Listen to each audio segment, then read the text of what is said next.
Mukunda jewellery హనుమకొండలోని అతిపెద్ద jewellery mart December 14న గొప్ప ప్రారంభం.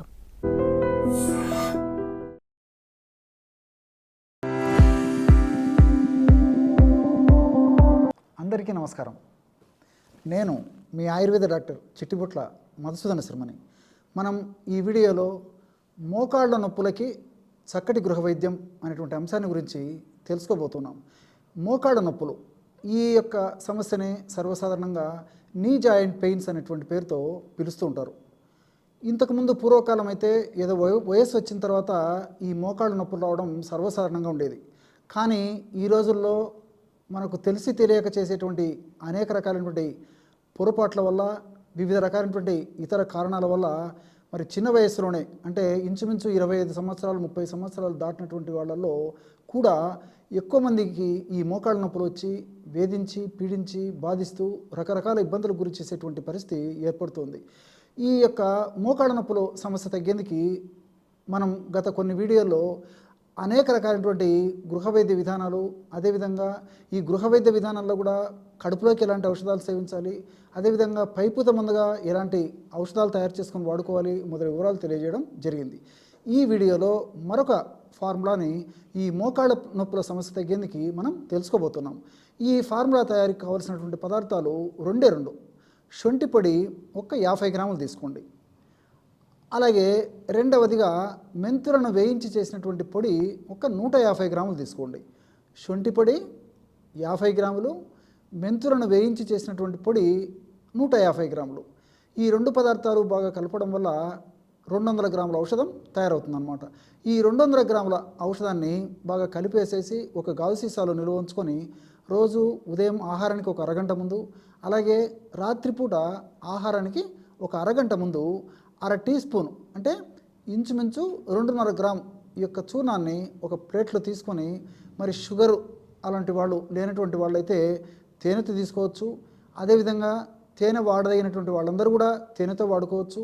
మరి తేనె వాడకూడనటువంటి వాళ్ళు ఎవరన్నా ఉన్నట్లయితే వాళ్ళు ఒక 50 లేదా 100 ml గోరువెచ్చని నీళ్ళలో కలిపేసి తీసుకోవచ్చు. మరి తేనె వాడుకోదగినటువంటి వాళ్ళందరూ కూడా తగినంత తేనె ఈ చూర్ణంలో కలిపేసేసి సేవించాలి. ఈ విధంగా ఉదయం ఒక్కసారి, రాత్రి ఒక్కసారి ఈ యొక్క ఔషధాన్ని సేవించాలి.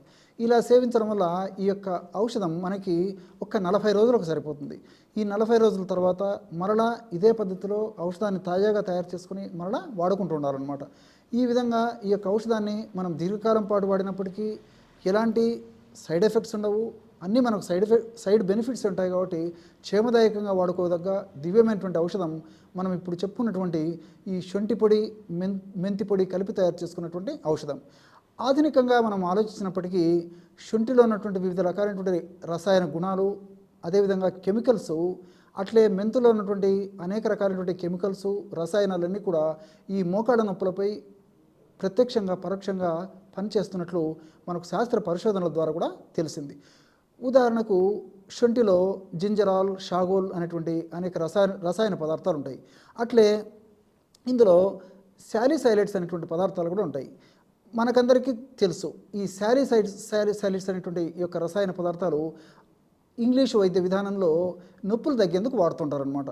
మరి అలాంటి శాలిసైలేట్స్ సహసిద్ధంగా ఉన్నటువంటి ఈ యొక్క రసాయన పదార్థాలు ఉన్నటువంటి ఈ యొక్క శొంఠిని మనం ఈ పద్ధతిలో ఉపయోగించడం వల్ల శొంఠిలో ఉన్నటువంటి ఈ శాలిసైలేట్స్ అనేటువంటి రసాయన పదార్థాలు మన దేహంలోకి వెళ్ళిన తర్వాత వివిధ రసాయనిక మార్పులకు గురై శాలిసైలిక్ యాసిడ్ అనేటువంటి పద్ధతిలో మార్పు చెందుతాయన్నమాట.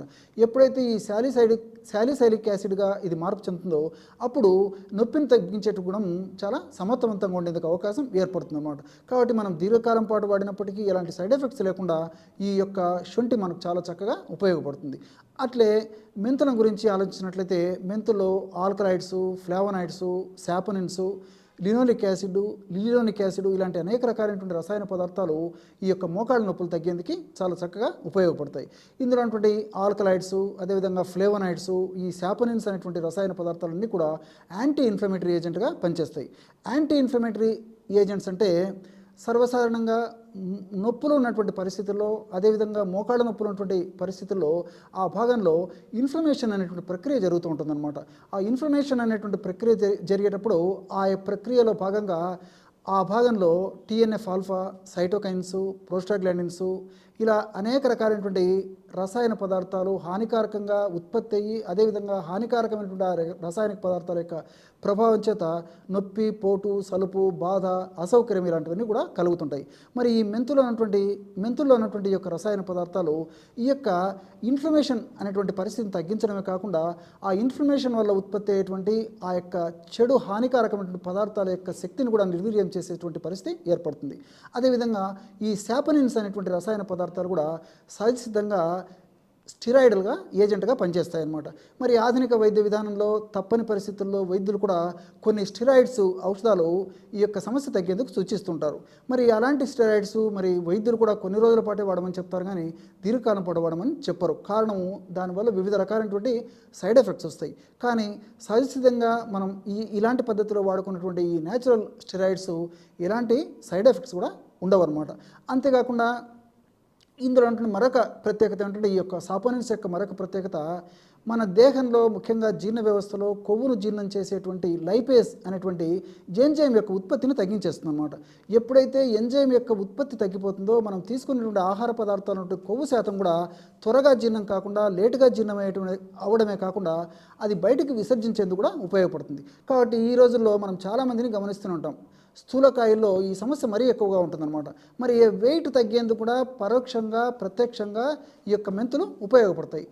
మెంతులు అనేటువంటి ఈ సాపోనిన్స్ అనేటువంటివి ముఖ్యంగా ఉపయోగపడతాయి. అంతేకాకుండా ఈ సాపోనిన్స్ మన దేహంలో ఉన్నటువంటి మంచి కొలెస్ట్రాల్ అంటే హెచ్డిఎల్ను పెంచడమే కాకుండా ఎల్డిఎల్ అదేవిధంగా ట్రైగ్లిజరైడ్స్, విఎల్డిఎల్ అనేటువంటి చెడు కొలెస్ట్రాల్ను తగ్గించేందుకు కూడా ఈ యొక్క సాపోనిన్స్ ఉపయోగపడతాయి. అంతేకాకుండా ఈ మెంతుల్లో లినోలిక్ యాసిడ్ అనేటువంటి ఈ యొక్క రసాయన పదార్థాలు మోకాళ్ళ భాగంలో గుజ్జును ఉత్పత్తి చేసేందుకు చాలా చక్కగా ఉపకరిస్తాయని చెప్పేసి మనకు ఆధునిక పరిశోధనలో కూడా తెలిసిపోయిందనమాట. మరి ఈ యొక్క ఔషధాన్ని ఈ పద్ధతిలో వాడుకోవడం వల్ల మోకాళ్ళ భాగంలో గుజ్జు బాగా ఉత్పత్తి అయ్యేందుకు కూడా ఇది బాగా ఉపయోగపడతాయి. కాబట్టి మరి ఆ గుజ్జు బాగా ఉత్పత్తి అయినప్పుడు ఆ నొప్పి కూడా తగ్గేందుకు అవకాశం ఏర్పడుతుంది. కాబట్టి మనం ఈ రెండు పదార్థాలను ఈ పద్ధతిలో వాడుకోవడం వల్ల మోకాళ్ళ భాగంలో వచ్చేటువంటి నొప్పి, పోటు, సలుపు, బాధ ఇలాంటివన్నీ తగ్గడమే కాకుండా ఆ భాగంలో కండరాలు సడలింపబడి చాలా సులువుగా ఉండేటువంటి పరిస్థితి ఏర్పడుతుంది. మరి నడవడానికి, కూర్చోడానికి, నించోవడానికి, మెట్లు ఎక్కేదానికి, దిగేదానికి ఎలాంటి కార్యక్రమాలకైనా మనకు క్షేమదాయకంగా మన జాయింట్ సహకరించేటువంటి పరిస్థితి ఏర్పడుతుంది. చూశారు కదా ఎటువంటి సులువైనటువంటి ఔషధ యోగాన్ని మోకాళ్ళ నొప్పుల సమస్య తగ్గేందుకు మీరు ఈ వీడియోలో తెలుసుకున్నారో.